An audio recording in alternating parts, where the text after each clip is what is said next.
నమస్తే, welcome to శ్రీపైబర్ news. ముందుగా headlines. పాలనలో తన మార్పు చూపిస్తున్న ముఖ్యమంత్రి చంద్రబాబు నాయుడు ప్రక్షాళన ప్రారంభం. పార్లమెంట్లో ప్రజాహితమే ధ్యేయంగా నిర్ణయం తీసుకోవాలన్న వైసీపీ అధినేత జగన్మోహన్ రెడ్డి. అన్ని రకాల పోరాటాలు చేసే శక్తి కూడా ఉందని ఎంపీలకు భరోసా. ఉండవల్లిలో ప్రజా దర్బార్ ఏర్పాటు చేస్తున్న మంత్రి నారా లోకేష్. మంగళగిరి వాసుల సమస్యల పరిష్కారంపై దృష్టి సారిస్తానని వ్యాఖ్య. ప్రభుత్వ ప్రక్షాళన విషయంలో తన వైఖరి ఏంటో సీఎం చంద్రబాబు నాయుడు స్పష్టం చేస్తున్నారు. 5 హామీల అమలుపై వేగంగా పనిచేయాలని ఉన్నతాధికారులకు ఆదేశాలు జారీ చేశారు. ప్రభుత్వ పాలసీల ప్రకటనకు ముందే కసరత్తు జరగాలని అధికారులకు దిశానిర్దేశం చేశారు. సీఎం చంద్రబాబు నాయుడు పాలనలో తన మార్పు చూపిస్తున్నారు. ప్రభుత్వ ప్రక్షాళన విషయంలో తన వైఖరి ఏంటో స్పష్టం చేస్తూ నిర్ణయాలు తీసుకుంటున్నారు. 5 హామీలపై అమలుపై ప్రణాళికలతో వేగంగా పనిచేయాలని ఉన్నత అధికారులను సైతం ఆదేశించారు. ప్రభుత్వ పాలసీల ప్రకటనకు ముందే సమగ్ర కసరత్తు జరగాలి, ప్రణాళిక ఉండాలి, నిర్ణయం వెలువడిన తర్వాత జాప్యం ఉండకూడదు అని అధికారులకు ఆదేశాలు జారీ చేశారు. నూతన ప్రభుత్వ హయాంలో పూర్తి స్థాయిలో ప్రక్షాళన దిశగా వివిధ విభాగాలపై సీఎం దృష్టి సారించారు. అన్ని విభాగాల్లో మార్పులు, చేర్పులు, అధికారుల బదిలీలపై కసరత్తు చేపట్టారు. ఈ క్రమంలోనే నేడు సీఎంఓ, ప్రభుత్వ ప్రధాన కార్యదర్శి, డీజీపీలతో చంద్రబాబు నాయుడు సమావేశం కానున్నారు. సమర్థులైన అధికారులను, నిబంధనల ప్రకారం పనిచేసే వారికి కీలక పోస్టింగ్లు ఇచ్చేలా ఆలోచన చేశారు. వైసీపీ అంటకాగి కళాంకితులుగా పేరు తెచ్చుకున్న వారిని దూరం పెట్టనున్నారు. పార్లమెంట్లో ప్రజాహితమే ధ్యేయంగా నిర్ణయాలు తీసుకోవాలని వైసీపీ ఎంపీలకు వైఎస్ అధినేత జగన్ సూచించారు. మన పాలనకు, ఇప్పటి ప్రభుత్వం పాలనకు తేడాను గుర్తిస్తారని నమ్మకం, విశ్వాసం ఉన్నాయని అన్నారు. ప్రతి ఇంట్లో మన ప్రభుత్వం చేసిన మంచి ఉందన్నారు. నా వయసు చిన్నదే, నాలో సత్తా ఇంకా తగ్గలేదన్నారు. 14 నెలలు పాదయాత్ర చేస్తానని, దేవుడి దయ వల్ల అన్ని రకాల పోరాటాలు చేసే శక్తి కూడా ఉందని ఎంపీలకు ఆయన భరోసా ఇచ్చారు. తాడేపల్లి పార్టీ కార్యాలయంలో వైసీపీ అధినేత జగన్ ఎంపీలతో సమావేశమయ్యారు. పార్లమెంట్లో మనకు 11 మంది రాజ్యసభ సభ్యులు, 4 లోక్సభ సభ్యులు ఉన్నారని, మొత్తంగా 15 మంది ఎంపీలు మన పార్టీకి ఉన్నారు. టీడీపీకి 16 మంది ఉన్నారు. అందువల్ల మన పార్టీ కూడా చాలా బలమైనదే అని అన్నారు. మనల్ని ఎవరు ఏమీ చేయలేరని ధీమా వ్యక్తం చేశారు. మనం ధైర్యంగా ఉండి ప్రజల తరఫున పోరాటం చేయాలన్నారు. 2019-24 మధ్య ప్రభుత్వం ఎప్పుడు వచ్చిందో, ఎప్పుడు మన పరిపాలన కాలం ముగిసిందో తెలియదని పేర్కొన్నారు. ఈసారి కూడా అంతే, 5 ఏళ్లు ఇట్టే గడిచిపోతాయని ఎంపీలకు ధైర్యం చెప్పారు. పార్లమెంట్లో వ్యవహరించేటప్పుడు ప్రజాహితమే ధ్యేయం కావాలని, రాష్ట్ర ప్రయోజనాలు, దేశ ప్రయోజనాలను దృష్టిలో ఉంచుకొని అంశాల వారీగానే మద్దతు ఉంటుందన్నారు. ఎవరికైనా కానీ అంశాల వారీగానే మద్దతు ఉంటుందని అన్నారు. పార్టీ విధి విధానాల ప్రకారం ఎంపీలు ముందుకు సాగాలని సూచించారు. ప్రజల ముందు తలెత్తుకునేలా పార్లమెంట్లో ఎంపీలు ముందుకు సాగాలని, రాజకీయంగా ఇప్పుడు మనం ఎదుర్కొంటున్న పరిస్థితులు తాత్కాలికమన్నారు. మన పరిపాలనను, చంద్రబాబు నాయుడు పరిపాలనను ప్రజలు గమనిస్తూనే ఉంటారన్నారు. ఖచ్చితంగా మనం తిరిగి ప్రజల విశ్వాసాన్ని పొందగలుగుతామనే నమ్మకం, విశ్వాసం ఉన్నాయని అన్నారు. ఈలోగా మనం ధైర్యాన్ని కోల్పోకూడదని సూచించారు. ఇదివరకటిలాగానే రాజ్యసభలో పార్టీ నాయకుడిగా విజయసాయిరెడ్డి కొనసాగుతారని జగన్ ప్రకటించారు. లోక్సభలో పార్టీ నాయకుడిగా మిథున్ రెడ్డి వ్యవహరిస్తారని, పార్లమెంటు పార్టీ నాయకుడిగా వైవి సుబ్బారెడ్డి బాధ్యతలు నిర్వర్తిస్తారని స్పష్టం చేశారు. తాను అందరికీ అందుబాటులో ఉంటానన్నారు. ఎంపీలంతా కలిసి కూర్చొని చర్చించుకొని ఆ మేరకు అడుగులు ముందుకేయాలని సూచించారు. పార్టీ పరంగా వ్యవహరించవలసిన అంశాలను పరస్పరం చర్చించుకొని నిర్ణయాలు తీసుకోవాలని అన్నారు. ఎంపీలుగా మీరు వేసే ప్రతి అడుగు పార్టీ ప్రతిష్టను పెంచేదిలాగా ఉండాలన్నారు. పార్టీ కోసం మీరు కష్టపడండి, పార్టీ మిమ్మల్ని గుర్తుపెట్టుకుంటుందని హామీ ఇచ్చారు. ఎన్నికలయ్యే వరకు ప్రజల చుట్టూ తిరిగి గెలిచిన తర్వాత ఏరు దాటేసే నేతలకు భిన్నంగా నారా లోకేష్ వ్యవహరిస్తున్నారు. మంత్రిగా బాధ్యతలు చేపట్టక ముందే తనను గెలిపించిన ఓటర్ల సమస్యల పరిష్కారంపై దృష్టి సారించారు. ప్రతిరోజు ఉదయమే ప్రజా దర్బార్ నిర్వహించి మంగళగిరి వాసుల సమస్యల పరిష్కారంపై దృష్టి పెట్టాలని నిర్ణయించారు. ప్రజా దర్బార్ నిర్వహించి సమస్యలను అధికారుల దృష్టికి తీసుకెళ్లేందుకు ఓ టీంను ఏర్పాటు చేశారు. గత 5 ఏళ్లుగా ప్రతిపక్షంలో ఉన్న సేవా కార్యక్రమాలతో మంగళగిరి ప్రజల మనసు గెలిచిన యువనేత నారా లోకేష్ ఎన్నికల తర్వాత మరింత వేగాన్ని పెంచారు. ఇటీవల ఎన్నికలో రికార్డు స్థాయి మెజారిటీతో ఘన విజయం సాధించాక శాసనసభ్యుడిగా సరికొత్త ఒరవడికి శ్రీకారం చుట్టారు. ఎన్నికల ప్రచారంలో మంగళగిరి ప్రజల కోసం తమ ఇంటి ద్వారాలు తెరిచే ఉంటాయని చెప్పిన లోకేష్, నియోజకవర్గ ప్రజలు ఎదుర్కొంటున్న సమస్యలను నేరుగా తెలుసుకునేందుకు ప్రజా దర్బార్ను ఏర్పాటు చేశారు. ఉదయం 8 గంటల నుంచి ఉండవల్లిలోని తన నివాసంలో యువనేత లోకేష్ స్థానిక ప్రజలను కలుసుకొని వారి యొక్క సమస్యలను తెలుసుకున్నారు. మంగళగిరి నియోజకవర్గ ప్రజలు తమ దృష్టికి తెచ్చే సమస్యలను ఎప్పటికప్పుడు పరిష్కరించడానికి వీలుగా ప్రత్యేక యంత్రాంగాన్ని సైతం ఏర్పాటు చేశారు. 2019 ఎన్నికల సమయంలో లోకేష్ ప్రజలకు అందుబాటులో ఉండరని వైఎస్ఆర్సీపీ నేతలు తప్పుడు ప్రచారం చేశారు. వాస్తవానికి గతంలో ఎమ్మెల్యేగా ఉన్న వ్యక్తి పత్తా లేకుండా పోగా యువనేత లోకేష్ నిత్యం ప్రజలు ఉంటూ నియోజకవర్గ ప్రజలకు చేదోడు వాదోడుగా నిలిచారు. సొంత నిధులతో 29 సంక్షేమ కార్యక్రమాలను అమలు చేసి మంగళగిరి ప్రజల మనసును గెలిచారు. రాష్ట్రంలో కొత్తగా ఏర్పడిన కూటమి ప్రభుత్వ ఉద్యోగుల డిమాండ్లు తీరుస్తుందన్న ఆశాభావాన్ని ఏపీ ఎన్జీఓ అధ్యక్షుడు శివారెడ్డి వ్యక్తం చేశారు. ఈ నెల చివరిలోగా అన్ని ఉద్యోగ సంఘాలను పిలిచి సమస్యలపై చర్చించి న్యాయం చేస్తానని ముఖ్యమంత్రి చంద్రబాబు నాయుడు హామీ ఇచ్చారని ఆయన ఈ సందర్భంగా తెలిపారు. వెలగపూడి సచివాలయంలో ముఖ్యమంత్రి చంద్రబాబు నాయుడును ఏపీ ఎన్జీఓ నేతలు కలిశారు. అనంతరం ఏపీ ఎన్జీఓ అధ్యక్షుడు శివారెడ్డి మాట్లాడుతూ కూటమి మేనిఫెస్టోలో ఐఆర్ ఇస్తామని ప్రకటించిన విషయాన్ని కూడా చంద్రబాబు నాయుడుకు గుర్తు చేశారని తెలిపారు. ఉద్యోగులంతా టీడీపీ ప్రభుత్వం రావాలని కోరుకున్నారని తెలిపారు. ఉద్యోగులకు మేలు చేసే ప్రభుత్వం వచ్చిందని తెలిపారు. తమ సమస్యల పరిష్కారానికి కృషి చేయాలని విజ్ఞప్తి చేస్తామని అన్నారు. అన్ని సంఘాలతో భేటీ నిర్వహిస్తానని సీఎం చంద్రబాబు నాయుడు హామీ ఇచ్చారని తెలిపారు. ఈ నెల చివరిలో అన్ని సంఘాలతో మాట్లాడతానని చెప్పారని ఆయన స్పష్టం చేశారు. చాలా నూతనంగా అంటే మేము ఎన్నికైన తర్వాత ముఖ్యమంత్రిని కలచడం ఇది. అదేవిధంగా ముఖ్యమంత్రి వర్యులు 4వ తూరి ప్రమాణ స్వీకారం చేసిన తర్వాత మేము శుభాకాంక్షలు తెలియజేయడానికి ఏపీ ఎన్జిఓ స్వచ్ఛన ఏపీ చేసిన ఉద్యోగులు కోరుకునే ప్రభుత్వం వచ్చింది. ఉద్యోగులు డిమాండ్లు తీర్చుతానే ఆశాభావంతో కలిసి శుభాకాంక్షలు తెలియజేసింది. సార్ మా డిమాండ్ విషయాలపైన మాట్లాడాలనుకున్నాం సార్. మేనిఫెస్టో కూడా పెట్టాను, మీకు ఐఆర్ ఇస్తామని కూడా చెప్పడం జరిగింది. కాబట్టి అనమ్మకంగా మా ఉద్యోగులందరూ కూడా ఈ ప్రభుత్వాన్ని కావాలని కోరుకోవడం జరిగింది. ఆ విధంగానే ప్రభుత్వంతో పాటు మా ఉద్యోగులతో పాటు ప్రజలు కూడా కోరుకున్నారు కాబట్టి అఖండ మెజార్టీతో గెలిపించుకోవడం జరిగింది. కాబట్టి ప్రజలకు ఇచ్చిన వాగ్దానాలు నెరవేర్స్తారని, మా ఉద్యోగులకు ఇచ్చిన వాగ్దానాలు కూడా నెరవేర్స్తారని ఆశాభావంగా అయితే అన్ని సంఘాలను కూర్చుకొని వీళ్ళు వెసులుబాటు పెట్టి ఈ నెలాఖరు లోపల అన్ని సంఘాలతో మాట్లాడతానని పిలిచి కూడా చెప్పడం జరిగింది. మరి ముఖ్యమంత్రి గారు ప్రత్యేకంగా ధన్యవాదాలు చేసుకుంటున్నాం. Thank you. తమ ప్రభుత్వం సృష్టించిన సంపదను దోచుకున్న గజదొంగ వైఎస్ జగన్మోహన్ రెడ్డి అని టీడీపీ మాజీ ఎమ్మెల్సీ బుద్ధ వెంకన్న ఆరోపించారు. తన హయాంలో రద్దు చేస్తూ తీర్మానం చేసిన శాసనమండలి నేడు జగన్మోహన్ రెడ్డికి దిక్కైందని ఎద్దేవా చేశారు. సిబిఐ, ఈడీ సంస్థలు వీలైనంత త్వరగా జగన్ కేసులు విచారించి జైలుకు పంపాలంటూ కోరారు.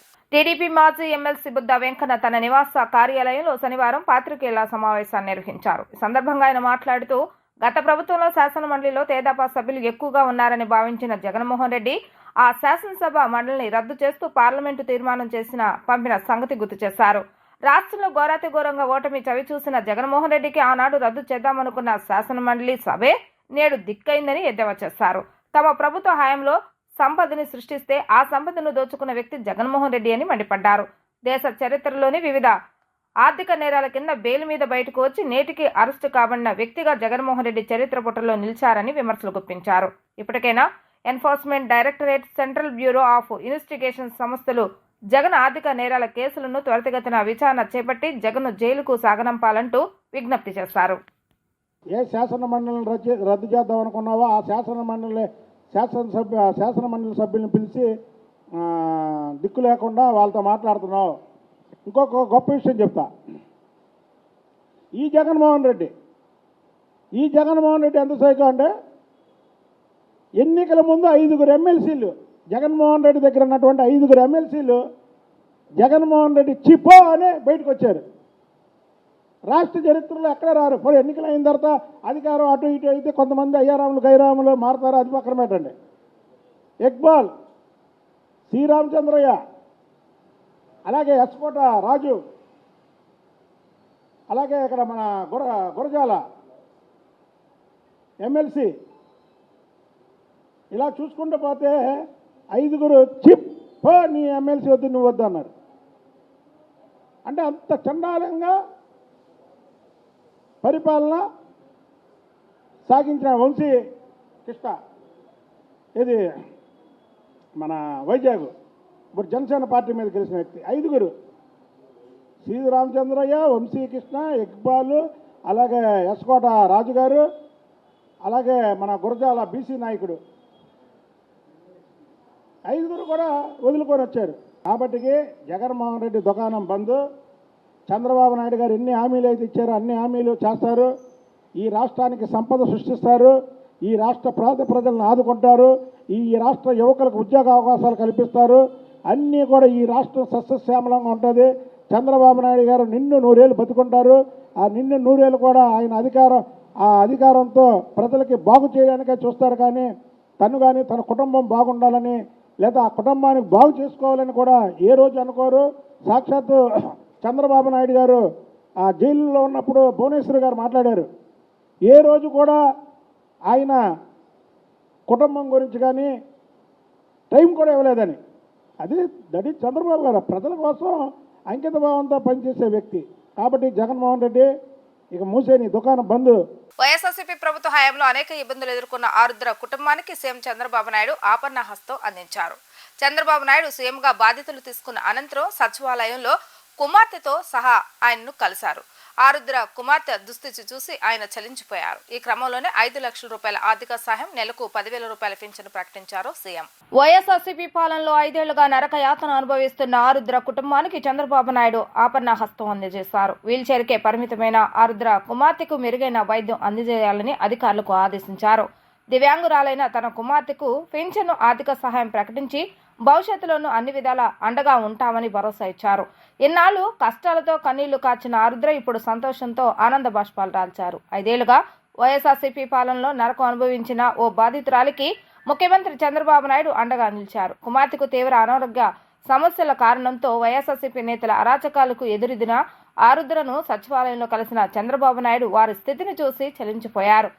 తీవ్ర వెన్నునొప్పితో బాధపడుతున్న ఆరుద్ర కుమార్తె చికిత్స కోసం 5 లక్షల రూపాయల ఆర్థిక సహాయం ప్రకటించారు. నెలకు 10,000 రూపాయల చొప్పున పెన్షన్ మంజూరు చేస్తారు. అలాగే వారికి ఎదురవుతున్న వేధింపుల పట్ల కూడా చర్యలు తీసుకుంటామని హామీ ఇచ్చారు. మళ్ళీ ఆంధ్రాలో కూడా మనల్ని గుర్తించుకోవడానికి బతకడానికి ఒక అవకాశం ఇచ్చారు చంద్రబాబు గారు. అయితే అది నాకు చాలా సంతోషంగా ఉంది. మొత్తానికి అసలు కలుస్తారో లేదో అని టెన్షన్తో ఉన్నాను. ఎందుకంటే సీఎం గారిని కలవడానికి ఒక ఆర్డినరీ అమ్మాయికి సాధ్యం కాదు. కానీ నా తండ్రిలాగా ఆయన పిలిచి నా బిడ్డని ఆశీర్వదించారు. అది నాకు చాలా సంతోషంగా ఉంది. మేము వైసీపీ గవర్నమెంట్లో కోల్పోయిన దానికి ఏం చేయలేము. కానీ ఆయన ఆర్థికంగా మాకు ఆదుకోవడానికి 5 లక్షలు ఇస్తానన్నారు. పాపకి పెన్షన్ తిరిగి ఇప్పిస్తా అన్నారు. 10,000 ఆ పెన్షన్ ఇప్పిస్తా అన్నారు. అది చాలా సంతోషం. చాలా చాలా చాలా థ్యాంక్ యూ సార్. అలాగే కోర్టు కేసులు కూడా నాకు ఇమ్మీడియట్గా నాకు సాల్వ్ చేపిస్తానని అన్నారు. ఆ లీగల్ సెల్ ద్వారా నాకు మాట్లాడిస్తానన్నారు. చాలా సంతోషం సార్. నెక్స్ట్ అలాగే నేను ఒక చిన్న జాబ్ పిల్లకి ఏమన్నా ఇవ్వమంటే అది కూడా మాట్లాడతానన్నారు. నాకంతే చాలా. ఇంకా నాకేమీ పాపకి స్పైనల్ కార్డ్ ఇంజ్యూరీ అండి.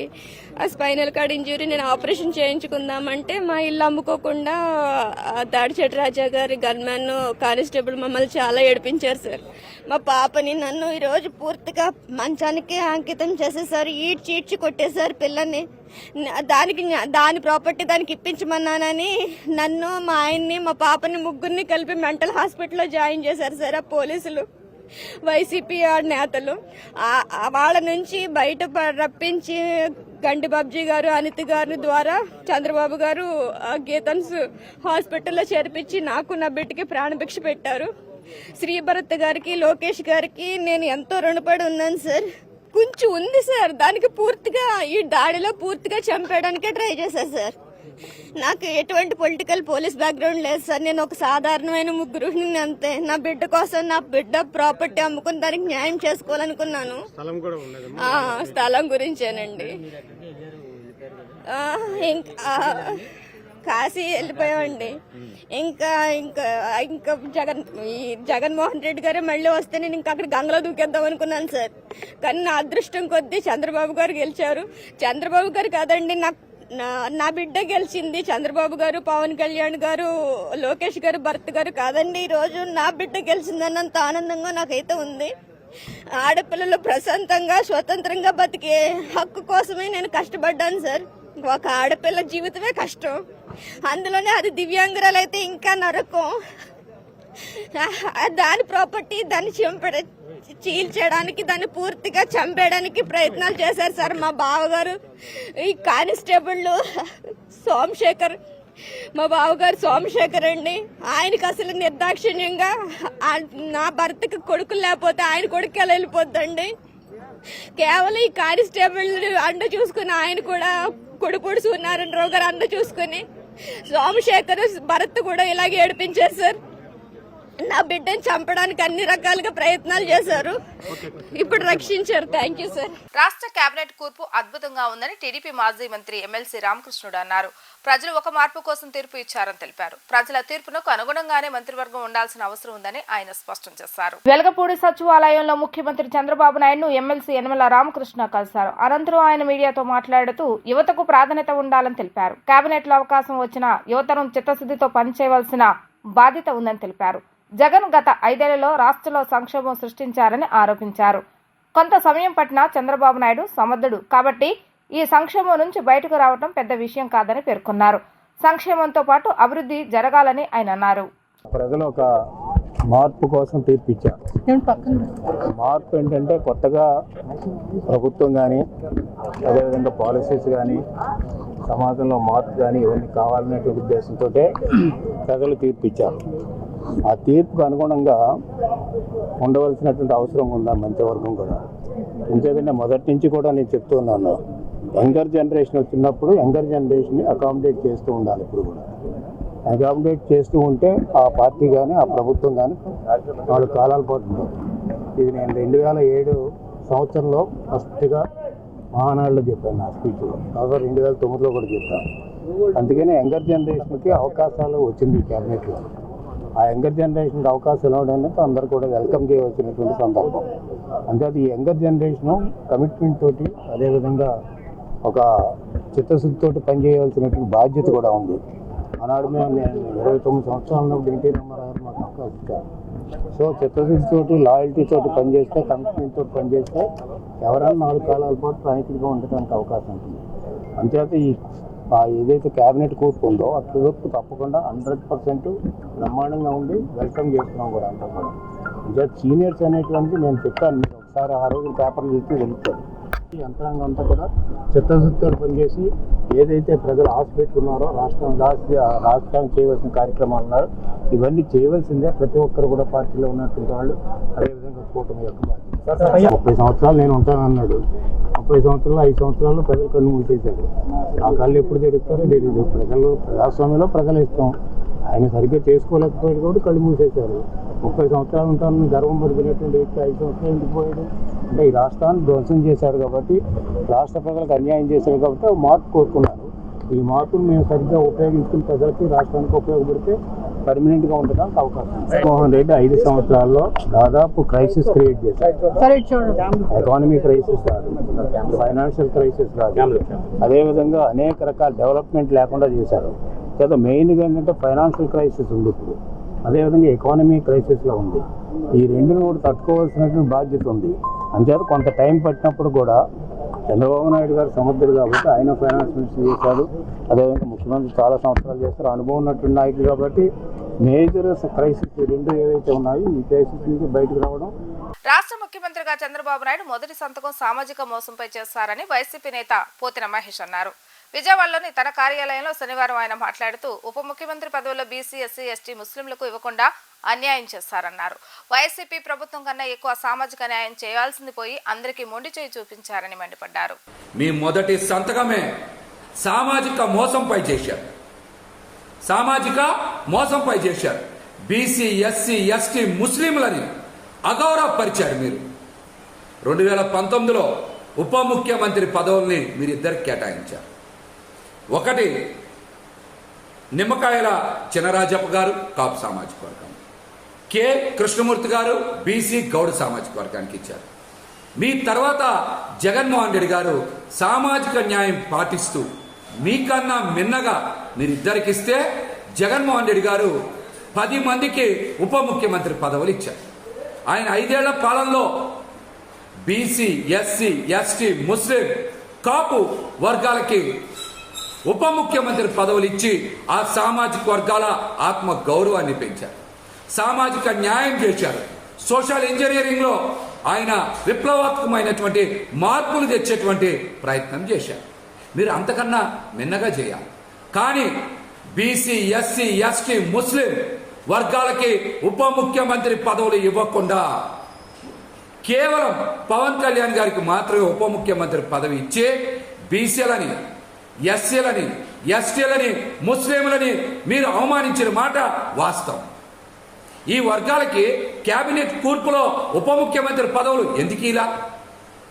గతంలో మీరు ఒక బీసీకి ఒక కాపు సామాజిక వర్గానికి చెందిన వారికి ఉప ముఖ్యమంత్రి పదవి ఇచ్చారు కదా. మీకన్నా మిన్నగా జగన్మోహన్ రెడ్డి గారు మరి 10 మందికి ఉప ముఖ్యమంత్రి పదవులు ఇచ్చారు. బీసీ, ఎస్సీ, ఎస్టీ, ముస్లింలని గౌరవించారు, సామాజిక న్యాయం చేశారు. కానీ మీరు మాత్రం అధికారం చేపట్టినటువంటి మొదటి రోజే సామాజిక మోసం చేశారు. బీసీ, ఎస్సీ, ఎస్టీ, ముస్లింలకి ఎందుకు ఉప ముఖ్యమంత్రి పదవులు ఇవ్వలేదో మీరు ఈ రోజున రాష్ట్రంలో ఉండేటువంటి ఈ వర్గాలందరికీ కూడా సమాధానం చెప్పాలి. మీరు కష్టకాలంలో ఉన్నప్పుడు, మీ పార్టీల్ని మొయ్యాల్సి వచ్చినప్పుడు, మీరు ఇబ్బందుల్లో ఉన్నప్పుడు, మీకేమో కేసులు పెట్టించుకోవాల్సి వచ్చినప్పుడు బీసీలు, ఎస్సీలు, ఎస్టీలు, ముస్లింలు, కాపులు అందరూ కావాలి మీకు. కానీ అధికారంలోకి వచ్చినప్పుడు మాత్రం ఈ వర్గాలకి ఎందుకు సముచిత స్థానం కేటాయించలేదు? వార్తలు ముగించే ముందు హెడ్లైన్స్ మరొకసారి. పాలనలో తన మార్పు చూపిస్తున్న ముఖ్యమంత్రి చంద్రబాబు నాయుడు పక్షాలన ప్రారంభం. పార్లమెంట్లో ప్రజాహితమే ధ్యేయంగా నిర్ణయం తీసుకోవాలన్న వైసీపీ అధినేత జగన్మోహన్ రెడ్డి, అన్ని రకాల పోరాటాలు చేసే శక్తి కూడా ఉందని ఎంపీలకు భరోసా. ఉండవల్లిలో ప్రజా దర్బార్ ఏర్పాటు చేస్తున్న మంత్రి నారా లోకేష్, మంగళగిరి వాసుల సమస్యల పరిష్కారంపై దృష్టి సారిస్తానని వ్యాఖ్య. ఇవి ఈ రోజు వార్తా విశేషాలు. మరలా తిరిగి ప్రసారమైన వార్తలు మళ్ళీ కలుద్దాం. అంతవరకు సెలవు, నమస్కారం.